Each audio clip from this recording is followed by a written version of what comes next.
Back on Inside Tennessee. Hope you're having a good start to your Sunday morning. We appreciate you joining us for a recap of the election that went down earlier this week. Don Bosch, Susan Richardson-Williams, my colleague John North. And Susan, as the Republican, let's turn to you first and talk about the breakdown in the state legislature, because pre-election day, Republicans controlled the House by a supermajority, 73-26. They actually added seats on Election Day, 2 in fact.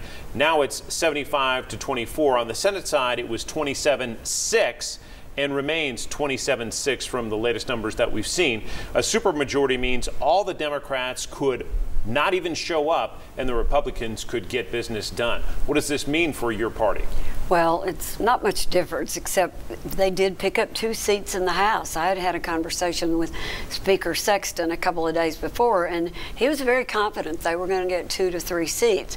What was really interesting about the 2 they picked up, certainly one of them, was John Mark Wendell, who's been a Democrat in a conservative area in Middle Tennessee for a long time. Right. And he was the last of the rural Democrats. So now the only Democrats you have serving in, I think, the Senate and the House are from urban areas. This is so different from when I first got engaged in politics. The West Tennessee rural Democrats controlled everything. There was Ned McWhirter as Speaker, Jimmy Nafee as Speaker. They were in charge. And we had a few Republicans, but it wasn't a walkout majority even then, like it is now with Republicans. Don, the impact on Democrats across the state? Well, I mean, it's not going to be much different. It's difficult because Democrats have to really pick and choose their moments to get something legislative and something philosophically important to our party and to them and to the people they represent. You know, remember, the state is still, you know, you can argue the percentage, but at least in the 40s, you know, consider themselves Democrats or moderates, call themselves whatever they may. So it's a significant portion, and they're represented by a disproportionately small number of folks. You take Gloria, for example. She's a loud and a strong voice, but she really has to pick and choose her moments to be able to get something done. And she's a great voice for progressive causes and for education in particular. And it's a shame she can't have a stronger voice because of the limited number of people that are there. We're going to dive into that race in a second. But first, John, let's stay at the state level, because the constitutional amendments that passed, there were 4. This was a big deal. It wasn't easy to get them on the ballot. For them to pass is significant for people like Senator Massey, who backed it for 3 years. Years and years of work actually went into getting these things in front of the voters. To get to this point, you could only do it at a gubernatorial election.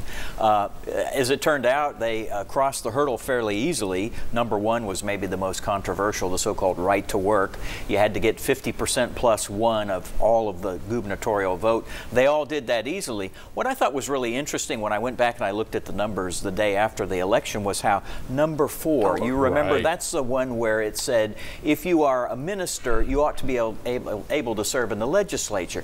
When I started looking like precinct by precinct, there were some precincts that were that were dominating that vote, and it was fascinating to watch that. It was more the Republican, in some cases whiter and suburban precincts that were more for that amendment than, say, more mixed, more urban. It was fascinating to look at that. Let me ask you quickly about the numbers, because in early voting, it was people leaning Republican, people over the age of 60, and white people who were dominant in the early voting. We haven't seen the specific numbers for the turnout we saw on Election Day, but what is your guess as the panel of how that may break down? Is it going to stay the same, or might we see a bigger mix?